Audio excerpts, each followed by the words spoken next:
Do you ever walk through your door after a social event? A party, a dinner, a long day of conversation, and feel an odd sense of hollowness settle in?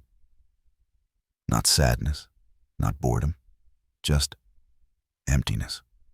Like your emotions have powered down, and all that's left is a faint echo of who you were in that crowd. The noise fades. Laughter, chatter, background music. And suddenly, the silence feels loud. You take off your shoes, maybe sit on the edge of your bed, and it hits you how tired you are. Not the kind of tired a nap can fix, but the deep, invisible exhaustion that sits behind your eyes. You start to replay moments from the night. Did I talk too much? Did I seem awkward? Did they actually enjoy my company? Or was I just there? It's like your brain refuses to switch off, still performing long after the show has ended. You remember the smile you held, the way you laughed, even when you didn't feel like it. The nods, the polite interest, the effort to seem easy and warm. You were on. And when you're finally alone, you can't keep the act going. So everything inside goes quiet. But the quiet isn't peace at first. It's emptiness. It's the crash after overstimulation. The emptiness that follows when your nervous system finally stops buzzing from all that attention, light, noise, and small talk. Your body feels heavy, but your mind is strangely blank. You want to rest, but you also feel uneasy, like something's missing. Maybe you scroll on your phone, trying to fill the silence, but nothing feels satisfying. That's the emotional hangover, the moment when your inner world finally catches up after being stretched too thin. You realize how much energy it took to keep up, to be on, to navigate the social rhythm. Even if you enjoyed yourself, part of you was working the whole time, scanning, adjusting, managing. And now, as the world quiets down, you finally meet yourself again. No mask, no noise, just you, raw, tired, and real. It's not that you dislike people. You simply need this quiet to come back to life. The silence after social noise isn't loneliness. It's recovery. It's your mind exhaling after holding its breath for hours. And in that quiet, your energy slowly returns, piece by piece. Most people think being social is simple. You just show up, talk, smile, and connect. But if you've ever come home completely wiped out after spending time with others, you know it's not that easy. Because beneath every conversation, there's an invisible effort, a quiet performance that no one sees. You're not just talking. You're managing yourself. You're reading the room, matching the mood, keeping your tone friendly, your expressions open. You're constantly adjusting, smiling when you'd rather rest your face, nodding even when your mind drifts, laughing just to fill the silence. You say, "I'm fine," even when you're not. You listen more than you want to, so others don't think you're distant. You suppress your irritation, your awkwardness, your need for space, because you don't want to seem cold. Every little choice adds up. Every filter you apply costs energy. It's not fake. It's survival. You've learned that to be accepted, you have to make others comfortable first. So you smooth your edges, swallow your discomfort, and keep the mood light. You might even become the easygoing one, the one who never complains, never causes tension, always seems calm. But behind that calm, your body is doing a lot of work. Your heart beats faster when the attention's on you. You force eye contact when your brain wants to look away. You smile when your face muscles ache from holding it too long. You laugh on cue, respond quickly, and keep your voice steady even when your mind feels like static. It's emotional multitasking, managing yourself while managing everyone else's reactions. You watch how people respond to you, editing yourself in real time. You make sure your words don't offend, your tone doesn't sound too blunt, your silence doesn't come off as rude. It's a full-time job, one you perform quietly, automatically, out of habit. And yet, most people around you never notice. They see the smile, the engagement, the warmth, and assume you're fine. They don't see the mental checklists, the emotional balancing act, the quiet exhaustion underneath. This hidden effort has a name: masking. It's what happens when you hide parts of yourself, your tiredness, your discomfort, your quirks, just to blend in or keep things smooth. And while it keeps the peace on the outside, it burns your energy from within. By the time you leave, you've been on for hours, even if it looked effortless. That's why you feel so empty afterwards. You weren't just socializing. You were performing emotional labor. And the cost of that? A kind of fatigue that sleep can't fix. Because it's not your body that's tired. It's your authenticity. The part of you that's been waiting all day to finally be real again. It doesn't always hit you right away. You might get home, kick off your shoes, and tell yourself you're fine, maybe even energized from the night. But then, slowly, something inside starts to fade. Your mind goes quiet. Your thoughts feel heavy. And that strange, empty feeling creeps in. It's not sadness exactly. It's nothingness, like your emotions have gone offline. You don't want to talk, you don't want to think. And even scrolling on your phone feels pointless. Everything feels like static. You might sit there wondering why you feel this way. Wasn't I just around people I like? Why do I feel so drained? But that's what emotional exhaustion does. But it empties you from the inside out. You've spent hours managing your expressions, your tone, your reactions. You've smiled through moments of boredom or discomfort. You've listened when you wanted silence. You've stayed on, even when your mind begged for rest. So when it's all over, your emotional system just shuts down. Your body is out of fuel. It's like your brain hits low power mode. Even small things feel too much.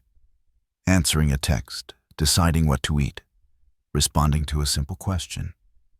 You crave quiet, darkness, and space. You don't want to explain yourself. You just want to exist without effort. And this is where the emptiness shows up. It's not that nothing mattered. It's that everything required too much. Too much attention, too much adjusting, too much pretending to be fine.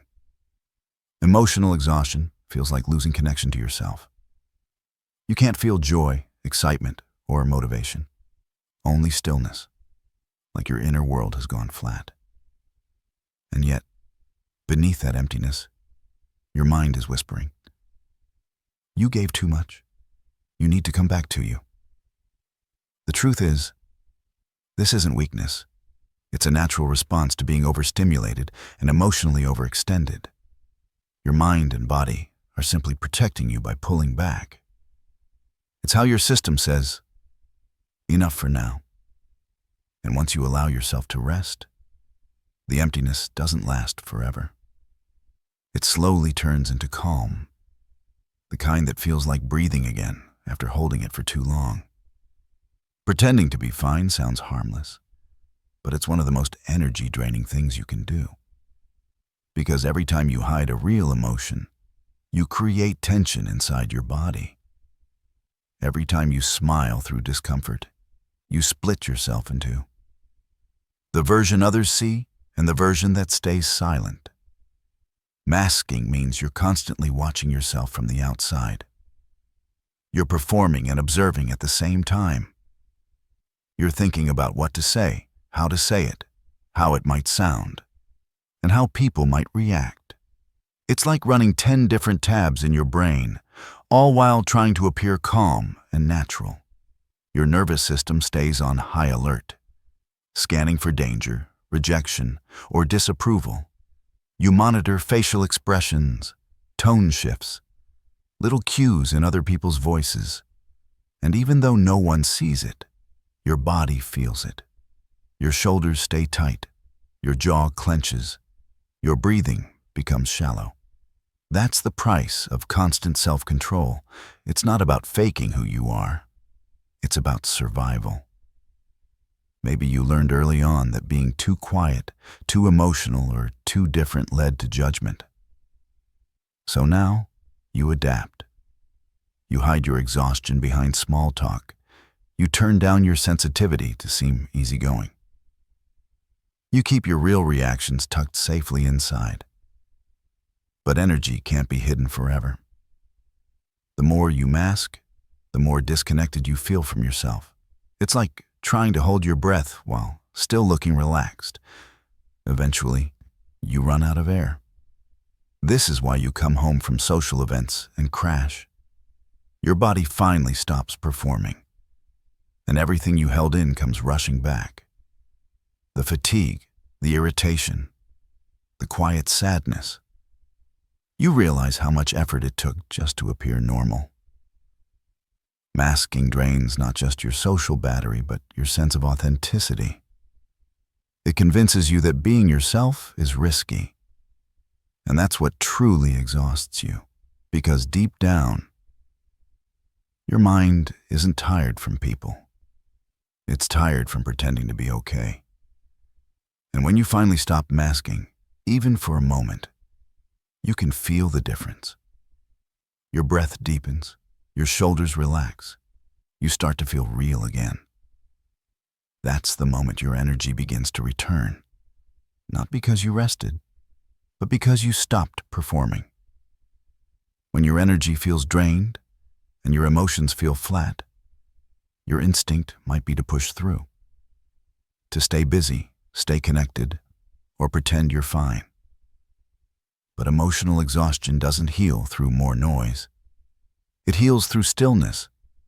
You don't need to explain why you're tired. You don't owe anyone constant availability. What you need is a space. Space to breathe, to come back into yourself, to stop performing for a while. Start by stepping away without guilt. Turn off notifications, silence your phone, dim the lights. Let quiet feel safe again.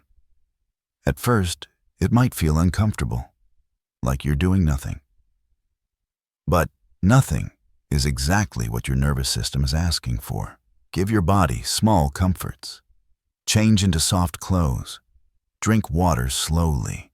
Lie down without scrolling. Let your body feel heavy. That's how it resets. You can also recharge through grounding, not distraction. Sit by a window, listen to rain. Write down your thoughts without editing them. Take a slow walk, not for exercise, but to reconnect with rhythm and silence. These moments of simplicity remind your system that it's safe again, that the performance is over. Avoid back-to-back plans if you can. Social recovery is real, and you deserve time between interactions. It's not selfish to protect your energy. It's necessary to keep showing up as your real self. Learn to read the signs before you hit the wall. That fading focus, that fake laughter, that quiet longing for escape. Those are cues to step back. Listen to them early, not after the crash. And most importantly, let yourself rest without shame. You are not too sensitive for needing solitude. You're just aware of your limits. And that's emotional maturity, not weakness. Because when you rest intentionally, something shifts. The emptiness begins to soften. The world feels less sharp. Your thoughts regain color. And slowly, you start to feel present again. Not drained, not hidden, just real. That's how your energy returns, not by trying harder to be social, but by allowing yourself to exist quietly, without pretending, until you feel full again. Sometimes, what feels like emotional emptiness after social events isn't really emotional at all. It's physical overstimulation. Your body has simply absorbed too much. Every social environment, the music, lights, voices, constant movement, hits your senses like overlapping waves. Each conversation, each tone of laughter, each glance, your brain quietly takes it all in, filtering, interpreting, adjusting. Even if you enjoy the company, your nervous system is doing invisible work the entire time. It's like your mind is a sponge, soaking up the sounds, the faces, the moods in the room. And when it's all over, that sponge is full. There's nothing left to absorb, nothing left to give.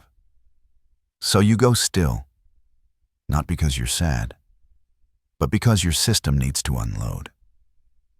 You might notice how your body reacts.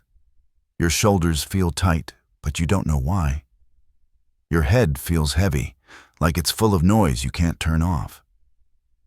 You crave silence, dim light, maybe even isolation. Not because you dislike people, but because your senses are tired. This is the overstimulation trap. When the world gets too loud, too bright, too social for too long, and your mind quietly shuts down to protect you. It's your body saying, enough. You can't think clearly, not because you're weak or antisocial, but because your brain has been running at full speed, processing more than it can handle. And now, it needs to power down. Many people mistake this for emotional emptiness. They think, why do I feel numb after having fun? But that numbness isn't disconnection, it's recovery. It's the nervous system returning to balance after being flooded with stimulation. Think of it like coming home after standing in a storm. The world was loud, intense, full of energy. And now, you need the quiet to hear yourself again. The more sensitive or self-aware you are, the more easily this happens. You notice tone shifts, emotional undercurrents, background noises, things other people might block out. That awareness is a gift, but it's also why you burn out faster.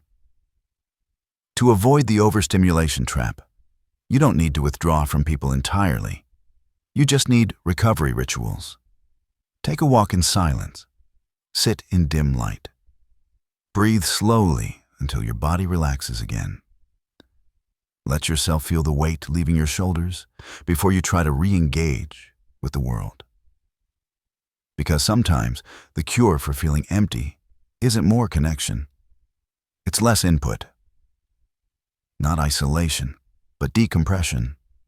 And when you give yourself that space, you start to feel whole again. Not because you escaped the world, but because you finally gave your senses a moment to rest. There's a huge difference between being with people and feeling connected to them. You can be surrounded by laughter, conversation, and movement, and still feel completely unseen. That's because not every interaction feeds you. Some simply use you. When you connect, you feel understood. You feel safe being honest. When you perform, you feel like you have to earn belonging, with smiles, with effort, with constant attentiveness. And the truth is, many social moments aren't real connection. They're exchanges of energy where you give more than you get back. You can tell the difference by how you feel afterward. Real connection fills you. Performance drains you. After genuine moments of closeness, you feel calm, grounded, lighter. After performance, you feel hollow, foggy, restless, like you left pieces of yourself scattered in the room. Performance happens when you start thinking while being yourself. Am I talking too much? Do they like me?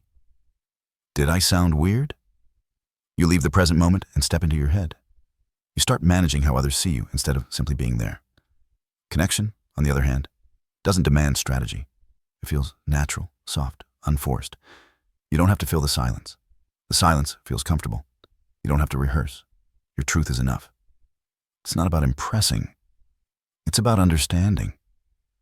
The reason you often feel empty after social events is because most gatherings are built on performance energy, not connection energy. Everyone's talking, but few are listening. Everyone's showing up, but few are showing themselves. And you, being sensitive, observant, emotionally tuned in, feel that difference deeply. You can't fake connection and expect to feel nourished. Pretending drains the same energy that honesty restores. That's why even short, genuine conversations can fill you more than hours of surface-level small talk. The solution isn't to avoid people, it's to seek real ones. People with whom you can be quiet, unfiltered, even awkward, and still feel safe. People who don't need you to sparkle or entertain.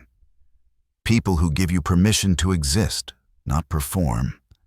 Because the emptiness after socializing isn't proof that you're broken.